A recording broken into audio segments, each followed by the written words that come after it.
When we talk about Super Bowl champions, we often picture the undisputed title of best team in the league, but very few, if any, of these championships come without a story beneath the surface. In Part 1, we're diving into the championship runs from 2000 to 2010, exploring the moments that added something extra to their legacy, whether for better or worse. The 2000 Baltimore Ravens. When you think of the 2000 Baltimore Ravens, you immediately picture their legendary defense. What a unit, right? They steamrolled the Giants 34-7 in Super Bowl 35, putting on a defensive clinic. But for a lot of us, their incredible run, and especially the legacy of their undeniable leader, Ray Lewis, is always tied to something pretty serious that happened off the field. See, just about a year before this championship, Lewis, who was the heart and soul of that defense and eventually the Super Bowl MVP, found himself embroiled in a double murder investigation after an altercation in Atlanta.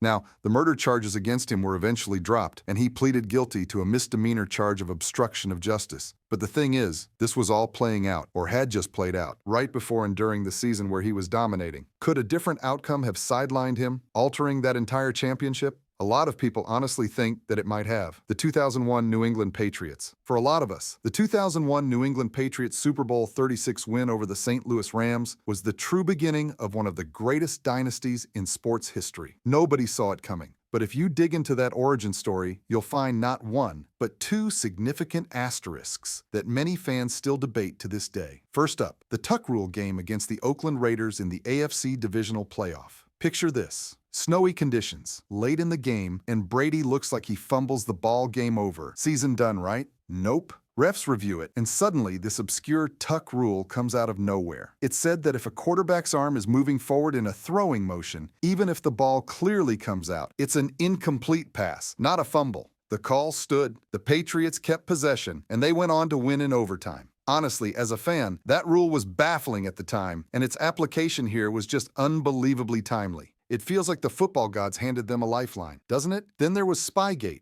This scandal broke later, but it sure clouded early championships. They were caught illegally videotaping opposing coaches' signals, leading to fines. It undermined fair play. Makes one wonder how much their early dominance was aided by tactics not quite on the up and up. The 2002 Tampa Bay Buccaneers. In 2002, the Tampa Bay Buccaneers finally broke through, grabbing their first Super Bowl title by absolutely throttling the Oakland Raiders 48-21 in Super Bowl 37. This game was famously dubbed the Gruden Bowl because Buccaneers coach John Gruden had just been traded from the Raiders, which already felt a bit weird, right? But beyond that, this game had some truly wild drama. First, the Raiders, who were a seriously good team, lost their All-Pro center, Barrett Robbins, on the very eve of the game. He simply disappeared from the team hotel due to an undiagnosed medical condition. Losing your starting center, especially one of his caliber, just hours before the Super Bowl, that's an unprecedented blow to any offense, no matter how good they are. It throws everything off, and you can't help but wonder how much that impacted the Raiders' performance on the biggest stage. Then, there was the coach John Gruden saga. He knew their entire playbook. Watching Rich Gannon throw 5 interceptions, you can't help but think Gruden's insider knowledge played a massive, perhaps unfair role. Years later, QB Brad Johnson admitted paying to doctor game balls to his liking. Any player actively altering equipment for an edge just adds another layer to this championship's dents. The 2003 New England Patriots. In 2003, the New England Patriots kept their dynasty rolling, but this second Super Bowl title came with mounting questions and a growing frustration about how rules seemed to apply to them. That Spygate piece of fine print just wouldn't go away. Reports even alleged that Commissioner Goodell himself told the Patriots to destroy tapes. It fueled the idea that the NFL was protecting their golden franchise. Then their defense seemed to play by a different rule book, particularly when it came to illegal contact. They were famously physical, especially their defensive backs. They often seemed to be grabbing and holding receivers beyond the 5-yard line, which is a penalty for pretty much every other team in the league. But for the Patriots, those flags just didn't seem to come out as often. If you can disrupt a receiver's route legally or illegally and not get flagged, that's a massive advantage in the passing game. It just felt like they got away with a little more, didn't it?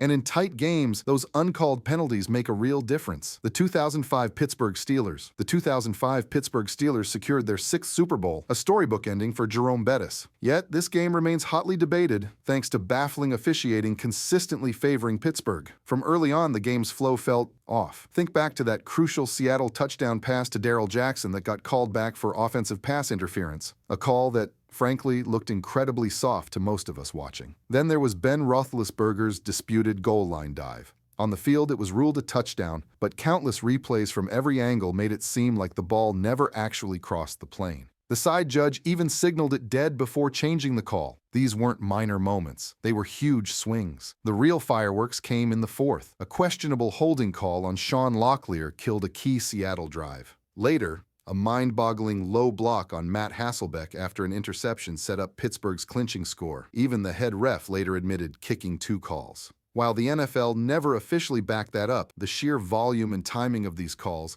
all going against Seattle when they needed them most, absolutely puts a massive dent on this Super Bowl. The 2006 Indianapolis Colts 2006 came around, and with the Indianapolis Colts finally got Peyton Manning his first Super Bowl ring, defeating the Chicago Bears in Super Bowl 41. It was a massive moment for a team that had consistently fallen short in the playoffs, but their dominant home field advantage during that playoff run was shadowed by persistent whispers and direct accusations of artificial crowd noise being pumped into the RCA Dome. Now, the RCA Dome was always known as a notoriously loud place to play. Any fan who watched games there could tell you that, but there were consistent murmurs from opposing players and coaches, and later more direct claims that the Colts weren't just relying on their passionate fan base. The allegation was that they were illegally piping in amplified crowd noise through the stadium's sound system, particularly during defensive possessions for their opponents. While the NFL never publicly found them guilty, these widespread allegations make you wonder if that crucial home field advantage was entirely organic. The 2007 New York Giants 2007 was the New York Giants' run to Super Bowl 42,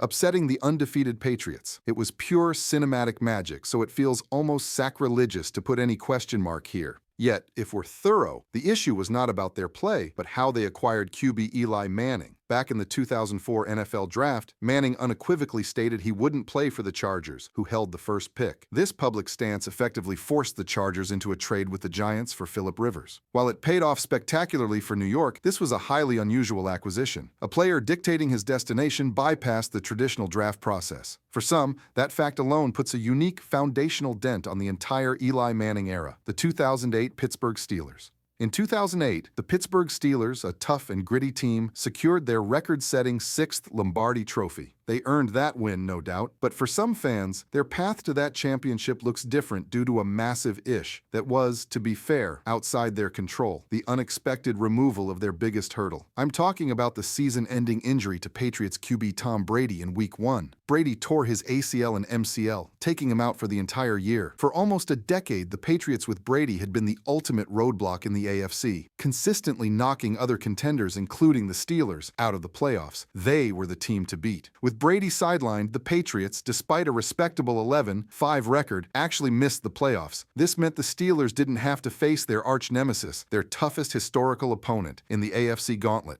While they still had to go through a strong playoff field, you can't ignore how much easier that path became without the Patriots and Brady standing in their way. The 2009 New Orleans Saints. The New Orleans Saints delivered an incredible story in 2009, lifting spirits after Hurricane Katrina with their Super Bowl 44 win. It was magical, but years later, a truly unsettling truth emerged that cast a very dark, undeniable shadow: the infamous Bounty Gate scandal. This wasn't just speculation. It was a systemic, organized program within the Saints' defensive unit, allegedly orchestrated by defensive coordinator Greg Williams. It simply stated that players were paid cash bonuses for injuring opposing players. We're talking about direct payments for knockouts, where an opponent had to be carted off the field, or even for card-offs. There were even reports of specific targets, like Brett Favre, in the playoffs. Now, it's incredibly difficult to prove how many injuries were a direct result of this system, but the fact that a championship-winning defense had a literal cash incentive program to intentionally injure opponents, that's just beyond the pale. The NFL clearly agreed, handing down severe penalties, including year-long suspensions for players and a lengthy suspension for head coach Sean Payton. As fans, we expect fierce competition, but when you hear about a program designed to deliberately take players out of a game, it just fundamentally cheapens the entire achievement. The 2010 Green Bay Packers. In 2010, the Green Bay Packers, as a 6th seed, had a thrilling playoff run to a Super Bowl 45 victory, Aaron Rodgers' moment. But a couple of key factors nudged this championship into the controversial conversation. First, let's talk about Aaron Rodgers' famous preference for football inflation. While it never blew up into a scandal like Deflategate, it was widely known that Rodgers liked his footballs on the firmer side, arguably right up against, or maybe just over, the legal PSI limit. He's a precision passer, and any slight edge gained through how the ball is prepared, even if it's not a rule-breaking conspiracy, just adds a little something to the discussion, doesn't it? More significantly, their NFC playoff path was eased by injuries to opposing starting QBs. In the NFC Championship against the Bears, both Jay Cutler and Todd Collins were knocked out, forcing third-string Caleb Haney to finish. Now, injuries are an undeniable part of football, but facing a conference rival, especially in a championship game, at a severely compromised quarterback position, is a massive stroke of luck. It meant the Packers didn't face their opponent at full strength when the stakes were highest, undeniably smoothing their path to Dallas. Every Super Bowl win has a story beyond the final score, and we are yet to give you all the deets. So, stay tuned for Part 2, where we dive into the defining runs from 2011 to 2024. You don't want to miss that.